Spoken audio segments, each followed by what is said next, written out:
Siciliana. Mas vamos lá, Mamita, a gente quer saber um pouquinho também da sua história, porque a gente já começou pro povo entrar aí, ó. Olha só. A gente tá aqui falando enquanto o povo tá entrando.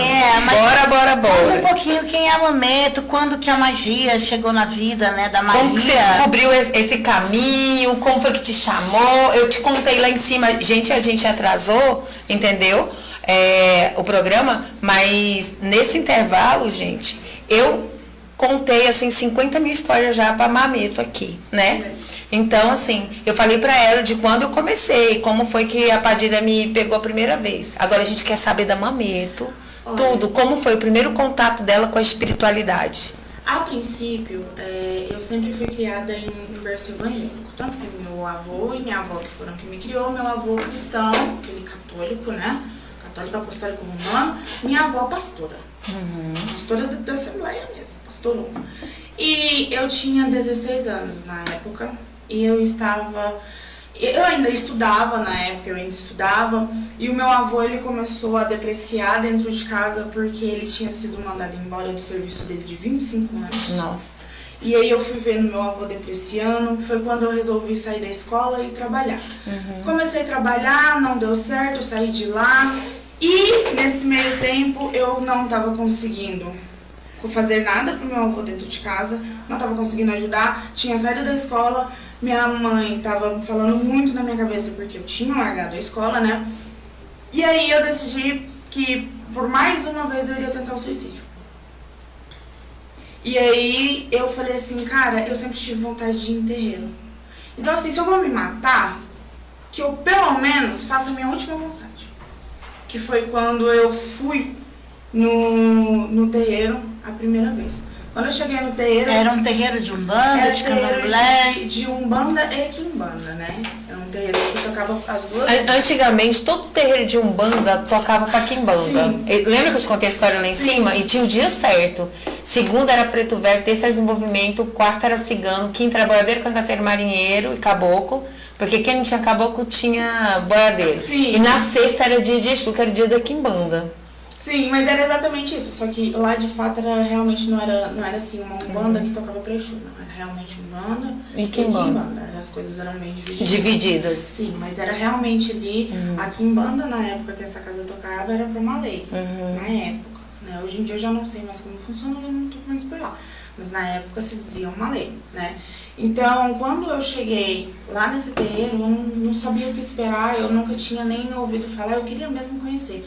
A primeira gira que eu participei foi uma gira de marinheiro. E depois virou pra Exu e Pombogira. E na gira de marinheiro eu assisti, achei muito bonito.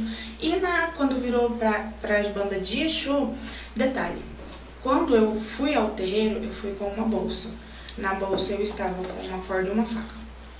Minha corda, uma faca e um celular. Tava pronta pra morrer. Eu ia sair de lá e eu ia fazer o que eu tava planejando. Você falou assim, eu vou lhe dar tchau, realizar meu desejo, dali eu vou pra morrer. Eu falei pra minha avó que eu ia sair, não falei pra onde. Minha avó, tá, tudo bem, filha, você volta que hora? Eu vou voltar às 10.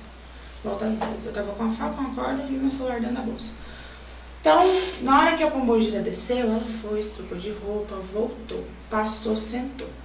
No que ela sentou, ela fez assim. Ela apontou pra mim e fez assim.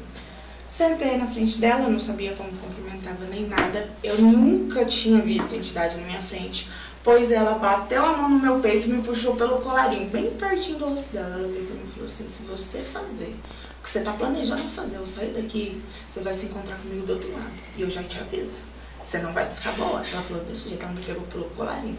Eu olhei Pra te dar um assim, sacode, né? Eu olhei assim, eu falei assim, como que... Porque era um homem, né? Era um homem que estava de Pombogira.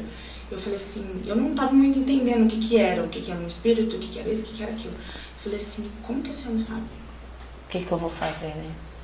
Como é que esse homem sabe?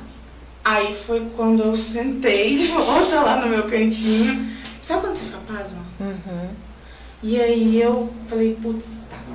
Fui embora, depois eu voltei e comecei a frequentar. Frequentei a Umbanda, fiz minhas camarinhas, né? Minhas coisas. Tem uma história interessante antes dessa de 16 anos, que foi quando eu tinha 14 anos, que eu estava no ponto de ônibus pronta a ir pra escola, e uma senhorinha, toda vestida na baiana, de branca, montadona na baiana, apareceu do meu lado, me perguntou as horas, e eu eu gosto de idoso. Me perguntou as horas, eu falei pra ela que era 7 e pouquinho da manhã e ela começou a conversar comigo. Aí ela virou pra mim e falou assim, você não acha que tá na sua hora? Não, minha filha. Eu falei, do quê? O que a senhora tá falando? Ela, não, só a hora, já tá na hora de você procurar seu caminho, sua espiritualidade. Aí eu falei pra ela assim, falei, uai, minha velhinha. Mesmo eu falei, minha senhora, na verdade, não é porque hoje eu vou chamar de minha velha. Uai, minha senhora, mas como assim? Eu já sou da igreja, eu vou na igreja, vou com a minha avó. E aí ela tava olhando sempre pra um rumo, que atrás é um pasto. Então ela tava sempre olhando pra um rumo. Ela deve estar vendo alguma coisa atrás de você. Não, ela tava olhando como se, por exemplo, aqui tem um pasto e ela tava olhando pra um rumo. E ela sempre olhava pra esse rumo e apontava pra lá, sabe? Apontava pra esse rumo do pasto.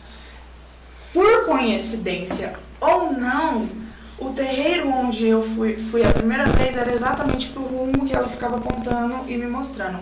Coincidentemente ou não, o meu terreiro hoje é em frente a esse ponto de ônibus. Axé! Sério? Axé!